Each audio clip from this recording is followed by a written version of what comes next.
Hi, ever wonder what it's like to work another profession or live in the underworld?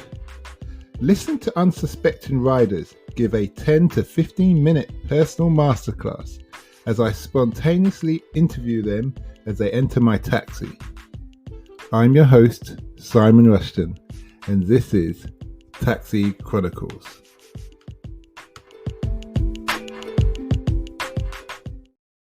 Morning. Yes, we're back with another episode, another rider. Today we've got Ruth and her lovely friend, and Ruth is a colorist, and she's going to tell us about what it is to be a colorist and how she got into the industry. So over to you, Ruth. Okay, cool. So some people may think of a colorist as someone who works with hair, but that's not what I do. So I actually work in post-production, which involves sort of like commercials, music video, long form, short form, so sort of like films, TV, and what I do is I basically make an image look nice. So like a modern day Technicolor? Yeah, basically. So what you're doing is you're applying that kind of so whenever anyone shoots any commercial, music video, whatever, they shoot everything very kind of flat. Like there's no color to it, there's no contrast, there's no mood to it. And then what I do is I add that in. So I am the person who's kind of like, I Photoshop things, I make things look nice. But you just but it's video. Yeah, it's purely aesthetic. Like, so I'm like adjusting the video to make things look nice. So, you know, sometimes you watch like a film and you're like, that's super like dark and like atmospheric and it's very like blue and very like cold. There's a colorist who makes things look like that. So they could have done with you on the set of Game of Thrones when Winter's. Right. Yeah, exactly. They yeah. We've done it half price as well. We could have made it lighter. You could have made things brighter. You know, like all those things. So a colorist is in control of all of those things. So yeah. Is that what you studied to do? I didn't necessarily study, no. So like I basically started off doing film at university, just kind of learning all of the different kind of roles, and then I basically started to focus in on things that were more applicable to me, or things that I knew that I would enjoy. So I started off doing editing, and then I kind of realized that was more of like a logical kind of like mindset where you're not necessarily that creative in terms of like I think I work with more like aesthetic things, and that is to me more creative and more appealing than it would be to like kind of think of like a narrative and put things into like a strategic like form, you know. Would you say this is something that evolves as a hobby as well? Yeah, for sure. I think you're always looking for like aesthetic things and like things that like are pleasing, like photography branches from it, and you know, all those kind of like whenever you're like watching films or like anything really, anything that's like visual, like it branches from it. Like it's all kind of like they're all very like in the same kind of like umbrella, like they're all in the same area.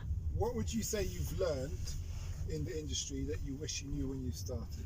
I think it's kind of finding a mentor. I think what's important is, because like I didn't necessarily come from a point like a perspective, like a point in my life where I could just know someone who did my job. I had to kind of investigate and kind of get to a point where I needed to kind of figure out how to get to my job. So I think finding a mentor and someone who's already doing what you want to do is incredibly important, like because they're already there and you can talk to them, you can chat to them, you can understand how they got there, how they kind of educated themselves, how they became to the point where they were at a very high level.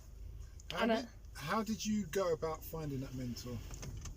So for me, it was a case of doing internships. So kind of just pressuring companies to, you know, introduce me as like a person to come in and kind of like listen to the people they were talking to. So I didn't necessarily go in like trying to be a person who was only talking to one mentor. It was a case of like going into a company and exposing myself where I could go and then talk to someone who knew what I wanted to do. Okay, it's been a great interview. We've got 2 minutes left. Last question. Is it still recording? Yes, it is. Oh, so last question is, what's the impact you want to have on the world? Oh, impact. I think for me it's about.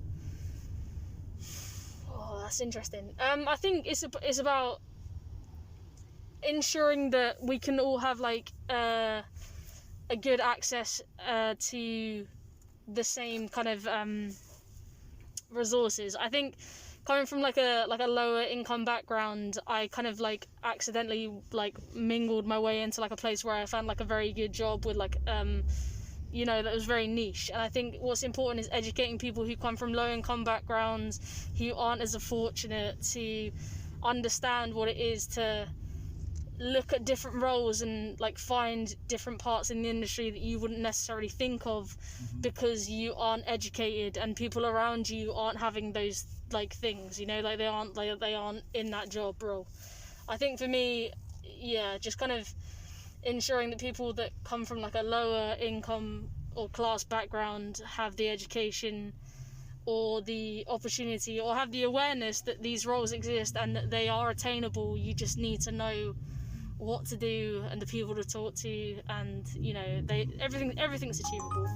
Okay, well, thanks a lot for that. No, I much appreciate it. appreciated. And we wish you well.